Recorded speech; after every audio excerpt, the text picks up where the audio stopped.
think we are recording. Can't really check though.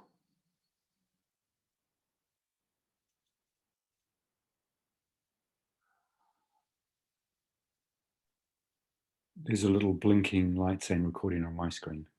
Okay, good. I didn't have it then. Thanks, Dwayne. Okay, everyone, welcome to Paper Club. As usual, it's organized by NPlan, and we have a special guest, our CTO, Alan Mosca. He will make an important announcement at the end of this session, so stay tuned. So back to the Paper Club. Today, I'm going to present Vahan. I work at NPlan.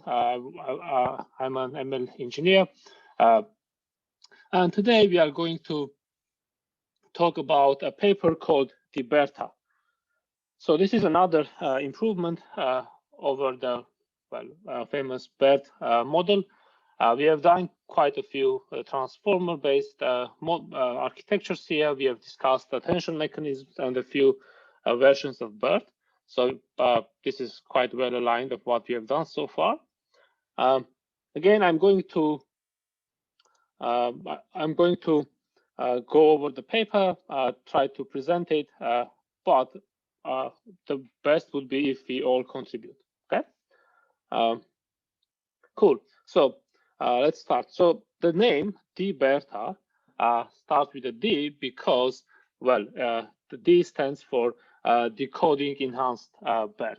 So let's see what the decoding enhancement means, but I think the most important part here is the disentangled attention.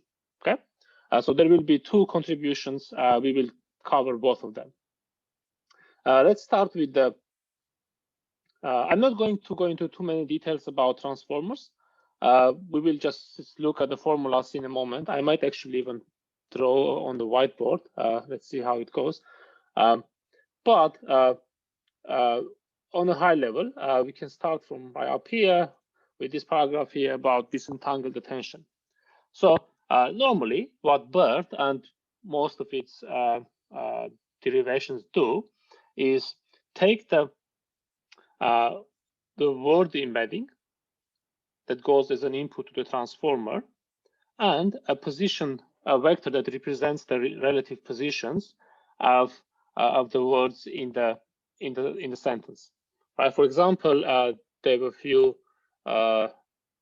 If you have a sentence, you would encode it. You would have both the encoding for each word, but also you would have a matrix that encodes the distances between words. What usually happens is you add these matrices and make it an input for the transformer. Okay. So this is done usually because the relative positions are important, right? Because it matters where the words deep and learning appear in the text. If they are next to each other, then they have a more closer relationship. Was there a question? Oh, okay, cool. However, what they propose in this paper is let's keep those vectors separate and have separate attention mechanisms for each vector. Okay. Actually, we will end up with 4 separate attentions because of different combinations here. We'll look at this in a moment. So the other contribution is the enhanced mask decoder. So how pre-trained language models work is first there is a pre-training step which is done using masking. So because we don't have labels, we don't have an actual task here, we only want to pre-train our model so that we learn embeddings that can later be used for specific tasks. So for this reason, for pre-training, we mask some words. This is how BERT also was implemented. And then we'll teach the model to predict these masked words. Okay. So what they do here is that maybe last sentence here is that in addition to the mask training, in addition to passing relative positions and using masking, they also add an extra step at the end of the transformer layer, which adds absolute positions of the words. So they argue that these absolute positions are important because, well, if you look at a sentence, chances are that the first word or the first noun is the subject of the sentence, right? So it matters where you put them. For example, here they have this sentence: a new store opened beside the new mall, right? So if you don't look at the absolute positions, the words store and mall can't be distinguished, right? Because they are just one position away from the word new, but they have very different meanings here. So they argue that we should add also an absolute position to the model. The interesting thing is that they add these absolute positions at the end, only for at the end of the transformer layer. The argument is that if you add it too early, well, first they tried it, it didn't work as well, but they are saying this is just an enhancement, so we want to not use it too much for the model. Okay. Any comments here before we go to the details? Cool. Yeah, so here they also present the performance metrics. This is the new state of the art. They outperform almost every other model on all models on almost every benchmark problem they considered, and it's a pretty large study, which is nice. Okay, let's continue. So transformers, it all started with Hovhannisyan and his colleagues' paper, attention is all you need. We covered that one also here a while back. And then BERT was introduced, and a few more derivations from BERT. Electra was presented here a few weeks or months ago, and a few other versions. Okay, so talking about masked language model, I briefly covered this. Again, the idea is that for pre-training, we mask some of the words, and then we teach the model to predict them. Because if you don't do that, the model can trivially predict the tasks because they have been seen from the other words, right? Cool. Now the architecture. So normally, let me scroll down here first. This is the standard formula for attention layers, right? You have a query which is taken from the hidden layers multiplied by trainable weights, and then keys, again, trainable weights multiplied by the input hidden layer, and then same with the values. So you have a query, key, value, and then you multiply the queries and keys. This is the usual bottleneck because you have to multiply very large matrices here. And then you take the softmax over the attention matrix to turn these values into probabilities and multiply it by the values so that you put attention on each other word, right? So normally, to compute this, you would, because normally we would combine the representation vectors and the positional vectors at the beginning. We would just add them. So this would be the entire attention layer. However, because now we have two separate vectors, what we are going to do is we are going to create 4 separate attentions and then add them. Okay. So let's see what I mean. For token I, these are the words in the sentence, and a J. So this first bit is the normal attention, right? You can think of it that way, but without using any positional information. So you would say, how much are the words deep and learning related to each other, regardless of how far they are. The other attention represents the, this is the, well, edge is the hidden layer coming in, right?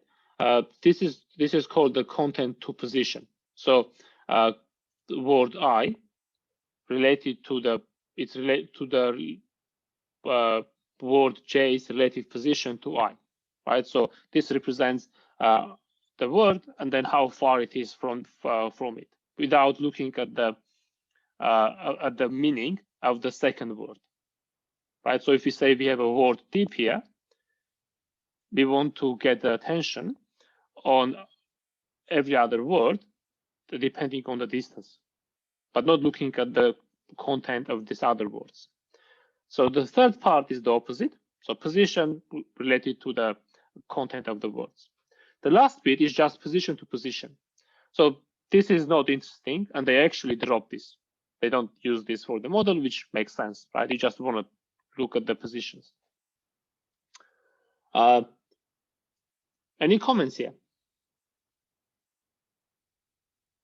Because there is something suspicious here. The problem is, first they disentangle these two vectors, but then they add them back here, right? After each layer, they just add them back again. So in a way, they are not really disentangled, except these positional vectors don't change across the layers, right? They are the same. They are not, unlike the hidden layers, they don't change. It's the same positional vector. So basically what's actually happening here is that they enforce this position vector after each layer. Okay, so disentangle is a bit not quite accurate, but close enough. Okay, comments here? And next they describe how this distance is computed.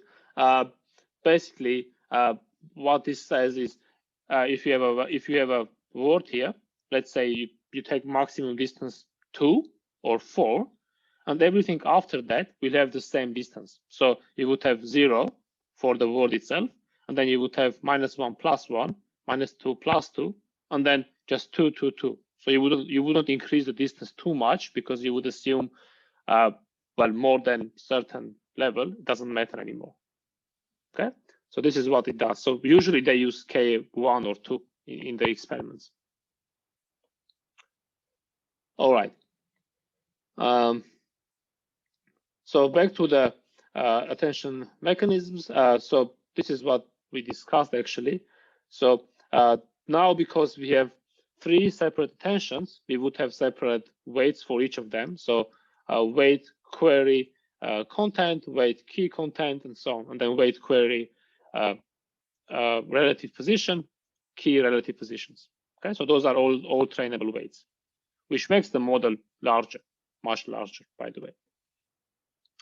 And then, because we ignore the third bit, so we only keep the attentions from content to content, content to position, and position to content, and add them up. Okay, and then we do the softmax for the output of this layer. Okay, so this next part with where they describe the algorithm, it's a bit too much detail. Maybe we don't need to discuss all the details, but this is basically taking advantage of the fact that a lot of the vectors repeat themselves. As I said, because they're all -2, -1, 0, 1, 2, and then 2s and -2s padded, right? So because you don't want to carry this entire matrix, which will be very expensive, they found a clever way of playing with the indexes, so that you don't have to multiply with the same vector every time. Okay, so you can do one multiplication and then adjust it accordingly to the according to indices. So this is what this algorithm does actually. Just make the matrix multiplications more efficient. Cool. That's what they discuss here. Enhanced mask decoder. Okay, so now about the mask decoder part. So it's called enhanced mask decoder because they add the extra bit with the absolute positions after the attention layer. So but before the softmax, right? So they would go the transformer, well, the attention, and then add the absolute position, and then softmax. And they argue that this works much better. The main argument is that, well, we tried to also add at the beginning, it didn't work as well, which is fair enough. But it's also a bit weird, right? Because why would you give your model less information? But sometimes it just works better. And then about fine tuning, they do some good tricks here. For example, normalize the vectors or add noise to the vectors to improve generalization. Those are quite standard approaches. Some of them taken from other papers, but very useful methods. Question? No? I got excited for a moment, but then no. Okay. Experiments, a lot of experiments. They studied a paper on several benchmarks compared against BERT, Roberta, and Electra, and this XLNet, which actually I'm not familiar with, but another pre-trained language model. They used this on several different benchmarks. The important, interesting thing, this is always amusing to read. They used the 6 machines, each of which has 96 V100 GPUs, and training took 20 days. These numbers are always amusing to see in these pre-trained language models. And yet, this is actually not the largest model. If you look at other models, this one actually has much fewer, much smaller size because they try to limit the size, both the training data, they took less training data, but also they made the model a bit smaller, the weight dimensions. I think they used 24-headed attention, which is actually quite large.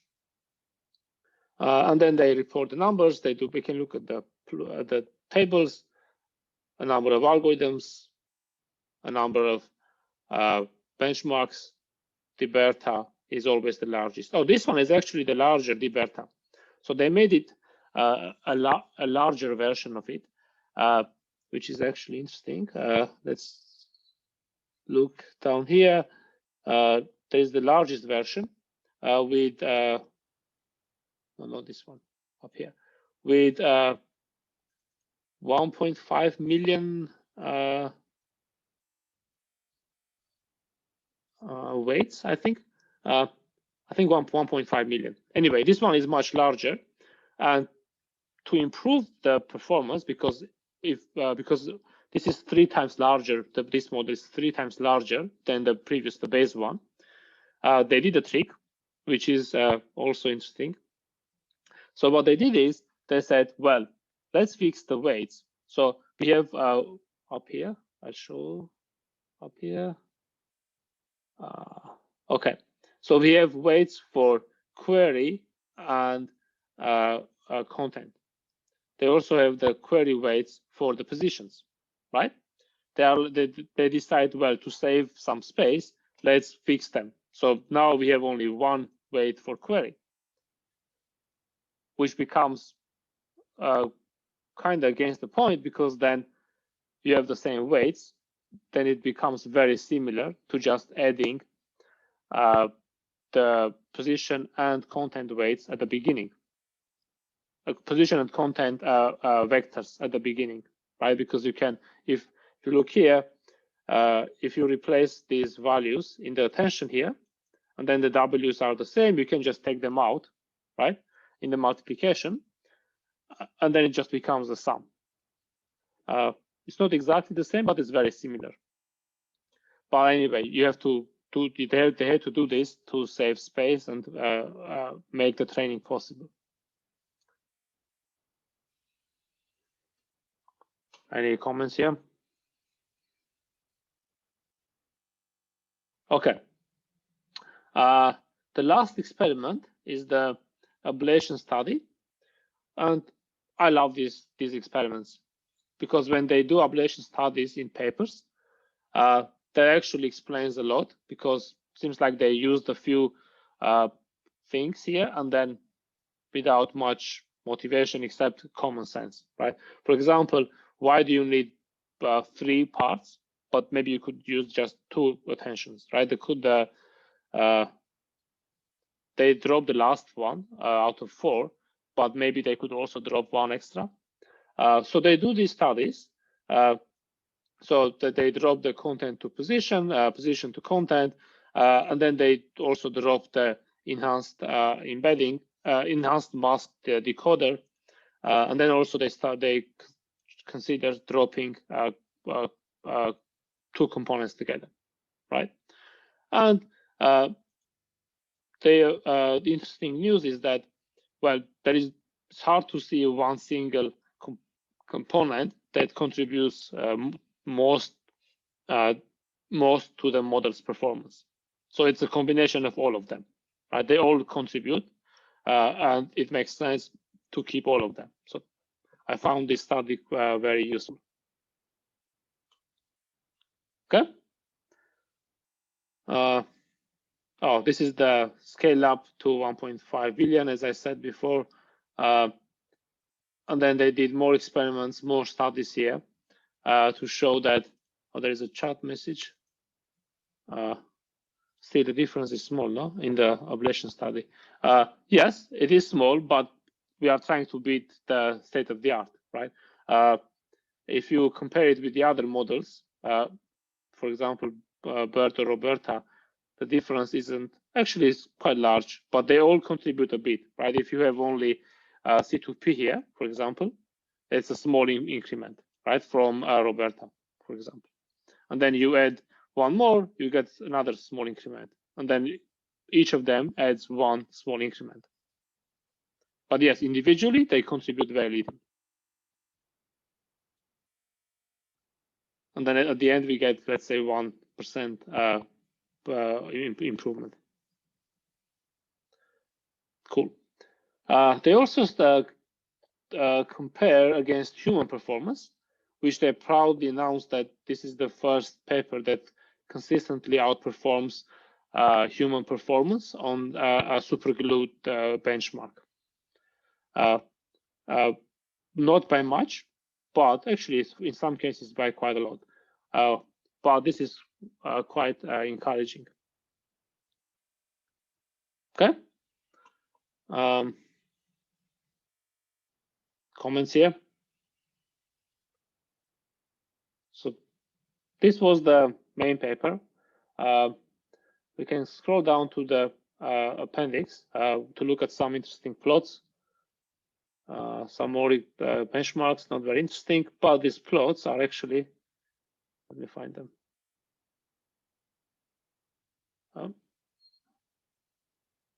Oh, this one actually describes how the enhanced mask decoder works. So here, how the BERT decoder works, right? We have the 3 matrices with the hidden layer going into transformer layer, and then goes to the language head, model head.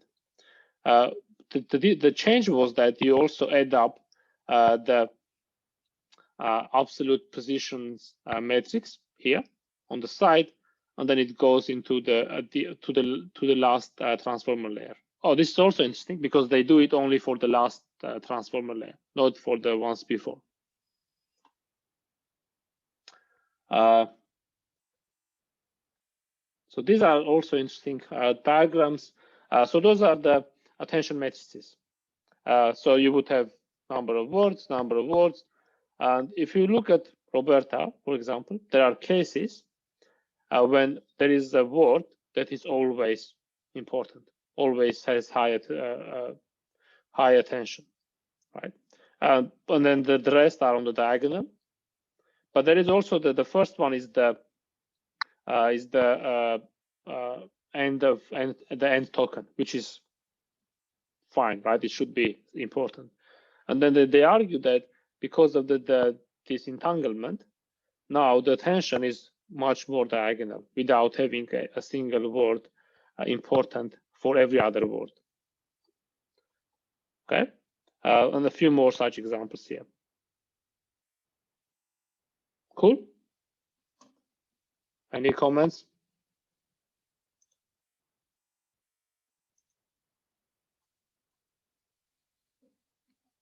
This was all from me. I was hoping to have more of a discussion, but it's either all very clear or not very interesting paper. What do you think?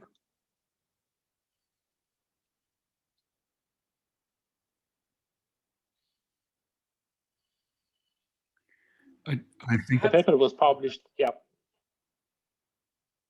Go ahead. I was going to say, I think it's interesting. I wish I had the time to read the paper before the group, the meeting. It's interesting to the amount of work they had to go to just get those small gains, and that just one of those, each one of the techniques they used in isolation probably wouldn't have made a paper. They needed all of the techniques. Yep. Yeah, that makes sense. Yeah, I agree. And then this was published in ICLR this year. I don't know how many iterations they had to go over to get this published, but yeah, I agree.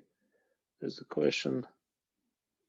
Hi, thanks for sharing. What can DEBERTA be used for in practice? Well, it's a pre-trained language model, so whatever you use BERT for, you can use DEBERTA. Basically, if you have a language model, or if you have a number of tasks, right? Anything about NLP where you need to create embeddings for text. We use it at the M-Plan a lot. Not DEBERTA, but versions of it. Okay. I've got a question, and that's the three components they add together. Do you think it would be? Do you think they get radically different results if they concatenated them rather than added them? Which one? Sorry. The attention mechanisms. Those three there. Yeah. Concatenate them. Yeah. And then do concatenate. How else can they be combined? Is what I was thinking. Are they by adding? I don't see how you can concatenate. Yeah. Because you want to keep the dimensions, right? Yeah. Because when you do the softmax, you want the attention between words. You concatenate and then dimensions. Yeah. Yeah. Absolutely. Yeah. Maybe you can add them with weights, but no, because you already have weights here, right? Maybe, I don't know. I don't think concatenation would work. No, but yeah, there is another question. Yeah. Can the BERT masking be aligned to counts? I'm not sure. What do you mean to counts? Does anyone have a good answer here? I don't. How can masking be aligned to GANs?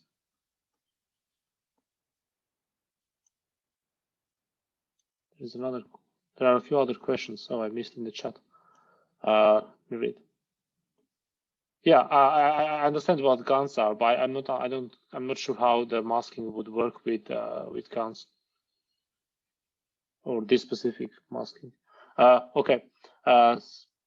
Questions. Same for me, interesting, but didn't have time to read. Oh, for those who didn't read it, maybe we should have published it earlier.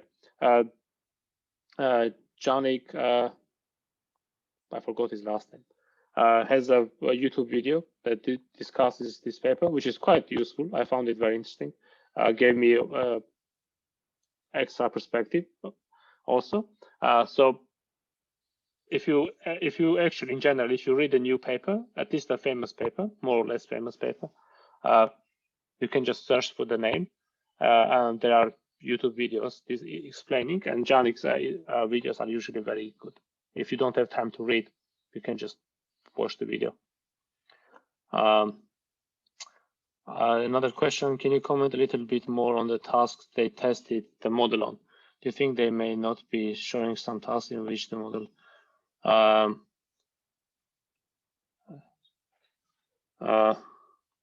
right. There is the tasks. So how these modern language models work is that you pre-train them and then you fine-tune them on specific tasks, right? Honestly, as far as I can tell, these are all the fine-tuned tasks I've seen in other papers. I can't recall any other tasks. So these are things like, well, the last one is, actually, let's start here. So, well, for Glue, it's a database of different tasks, actually. So it contains a number of different tasks. For example, let's go down here. Question answering. So there is a question and then generate an answer, right? So those are all done after pre-training the models. Natural language inference. This is I'm not sure what this is actually. Does anyone know what is natural language inference? No, I don't. I'm not sure either. I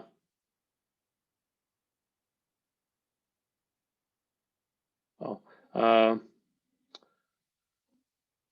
The other tasks are, I'm trying to find the other tasks. Similar models, summaries.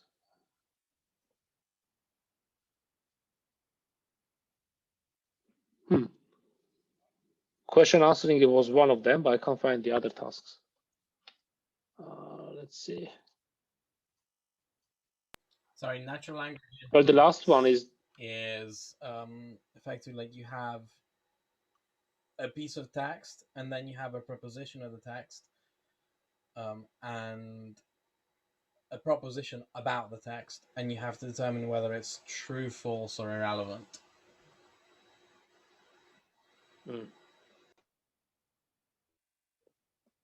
Thanks, Alan. No worries.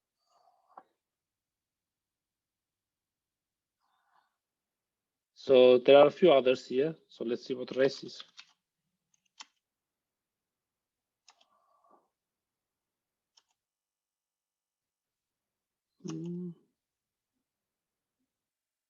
Well, it's some other task. I don't know actually. Swag, there is another task. Clearly, I don't know what these tasks are, but those are the usual things you would see in these papers. Does anyone know the details of these other tasks? These are things like sentiment analysis, for example, predict the type of text. Is it positive or negative content? These kind of things. But I don't know all the details here. Maybe I should have checked earlier, but I figured, well, this is what you usually see. Okay. Another question: does anyone know any other standard benchmarking task that's not reported here? No. Well, the main ones were glue and then Superglue. So glue was a collection, yeah, and then which one? These are just glue, or these Superglue here? I think they're both. So the last one with the large model is Superglue. So this large one is on Superglue, I think. Let's see. Yeah, Superglue got mentioned. Yeah.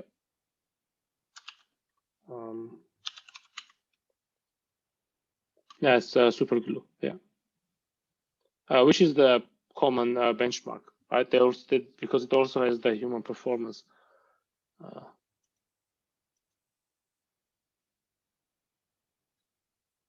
Yeah, so they make it.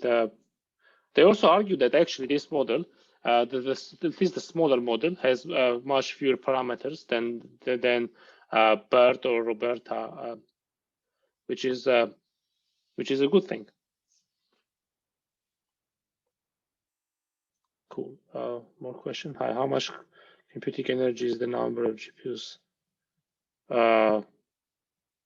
So the question is, how much computing energy is the number of GPUs times 20 days?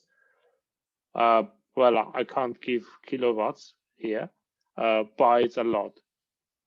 So which is why usually companies like Google, and this one was, I think, Microsoft Research. Yeah, Microsoft Research. So these are the companies that pre-train these models, maybe just once, and then the rest of us just use it, because we can't train these models. It is a lot of energy, yes. You can take as a reference, like each CPU takes, these sort of GPUs take at least 300 watts. So 4 GPUs is like a washing machine. So you can imagine having 96 divided by 4 washing machines on during 20 days. So that's a lot of electricity. Probably not a lot in terms of a supercomputing center, but for us common mortals, it's a lot of electricity. How many other companies have access to such? Thank you, Joao. But I don't know, just big companies usually. Hugging Face is another one that trains such models. Cool. Alan, do you want to make your announcement? Yeah, sure. So some of you may have already seen this. We just announced a new funding round. I'm going to paste a link to the news in the chat. It's a Series A led by GV, which used to be called Google Ventures. We raised, depending on how you count it, but $18.5 million. That means that, as you know, and as we plug at the end of every paper club, we're hiring. But if you're looking good, if you're not looking, tell your friends. We might even have some more news on things like, if you find someone that joins Mplan, then there might be some benefit for you as well. Details to be on that. But it's interesting because this is going to get us to scale the tech teams, which includes ML and product and everything else. And it's fresh as of the day before yesterday in the news. We've had the money for a couple of months, but we announced it 2 days ago.